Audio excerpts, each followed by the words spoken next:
அன்பு தமிழ் சொந்தங்களுக்கு வணக்கம். நட்புடன் நடராஜன். சந்தோஷம் சந்தோஷம் சந்தோஷம்னு வெளில தேடுனா அது எங்கேயுமே கிடைக்காது. உங்கள் மனசுக்குள்ளே மட்டும்தான் இருக்குது.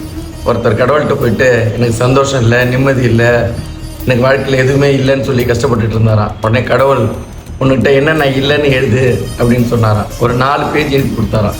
உன்கிட்ட என்னென்ன இருக்குன்னு எழுதுனாராம். ஒரு 2 பேஜ் மட்டும் எழுதினாராம். அதுலேயும் முழுசாக இருக்கிறத எழுதவே இல்லை. திரும்பி கடவுள் கேட்டாரா, உனக்கு கல்யாணம் ஆகிடுச்சா? ஆகிடுச்சு. மனைவி இருக்காங்களா? இருக்காங்க. பிள்ளைங்க இருக்கா? இருக்குது. சாப்பாட்டுக்கு 3 வேளை சாப்பாடு இருக்கா? இருக்குது. வீடு இருக்கா? இருக்குது. அப்போ இதெல்லாம் இருக்குன்னு சொல்றியே, அதெல்லாம் ஏன் எழுதலைன்னாரா? அதெல்லாம் எல்லாருக்கும் இருக்கிறது தானே அப்படி சொன்னாரா.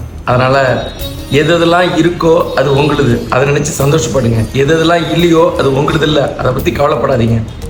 இல்லாததை நினச்சி கவலைப்படுறதை விட இருக்கிறத நினச்சி சந்தோஷப்படுறேன். எது இல்லையோ அதுக்காக முயற்சி செய்யுங்க. சந்தோஷம் உங்கள்கிட்டே இருக்கும்.